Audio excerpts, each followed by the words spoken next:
क्या आपके semen analysis की रिपोर्ट में आपका स्पर्म काउंट यानी शुक्राणु शून्य बताए हैं, नील बताए हैं और आप बहुत चिंतित हैं कि ऐसे में आपको प्रेगनेंसी कैसे लग सकती है?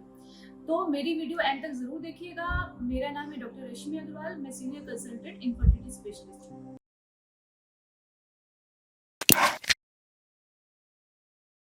एज़ोस्पर्मिया यानी स्पर्म का जीरो होना, ये एक ऐसी कंडीशन है जिसमें सेमाइनल फ्लूइड में स्पर्म का काउंट जीरो यानी शून्य होता है।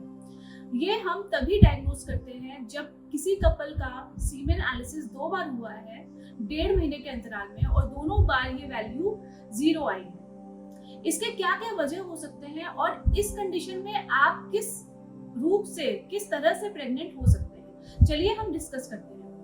तो एज़ोस्पर्मिया 2 तरीके का होता है, एक होता है ऑब्स्ट्रक्टिव और एक होता है नॉन ऑब्स्ट्रक्टिव। जो ऑब्स्ट्रक्टिव एज़ोस्पर्मिया होता है उसका मतलब होता है रुकावट से, यानी स्पर्म आपके अंदर प्रोड्यूस हो रहा है लेकिन वो बाहर नहीं निकल पा रहा क्योंकि नलियां ब्लॉक है। नॉन ऑब्स्ट्रक्टिव एज़ोस्पर्मिया का मतलब होता है कि कोई ऑब्स्ट्रक्शन नहीं है लेकिन आपकी जो टेस्टिस है जहाँ स्पर्म बन रहे हैं वहां पे स्पर्म प्रोड्यूस ही नहीं हो रहे हैं या प्रोडक्शन में कहीं ना कहीं कोई बाधा आ रही है। तो इन दोनों का ट्रीटमेंट अलग होता है। हम कुछ हार्मोन के टेस्ट करवाते हैं जैसे FSH, LH, testosterone, estradiol, prolactin. ये सब जो हार्मोन्स होते हैं ये हमको डायग्नोज करने में काफी मदद करते हैं। अगर आपको ऑब्स्ट्रक्टिव एज़ोस्पर्मिया है तब तो ये निश्चित है कि आपके स्पर्म्स प्रोड्यूस हो रहे हैं।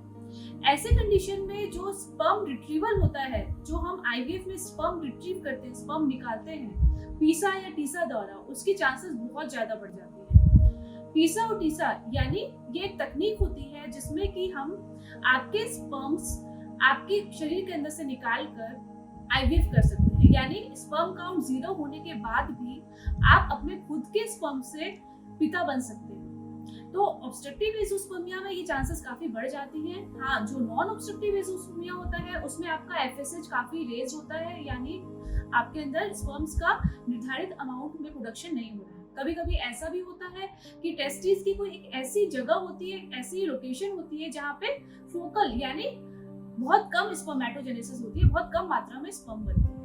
तो ऐसे में अगर हम पीसा करें और क्वाड्रेंट वाइज टेस्टिस को डिवाइड करके हम सैंपल निकालें तो हमको स्पर्म्स मिल सकते हैं और इसमें भी चांसेस होती है 40 to 50% कि हमको स्पर्म्स मिल जाए। लेकिन ऑब्स्ट्रक्टिव एज़ोस्पर्मिया में चांसेस ज्यादा होती है और नॉन ऑब्स्ट्रक्टिव में कम होती है। लेकिन ये इन तरीकों से अगर हम टीसा या पीसा द्वारा स्पर्म्स निकालकर इक्सी करते हैं यानी अंडों के साथ फर्टिलाइज करवाते हैं तो आपका ब्लास्टोसिस्ट बनने की चांसेस होती हैं और आप अपने खुद के स्पर्म से पिता बन सकते हैं। तो इससे घबराइए नहीं और इस टेक्नोलॉजी को यूज करके आप भी पेरेंटहुड को गेन कर सकते हैं। Thank you. Happy pregnancy and happy parenting.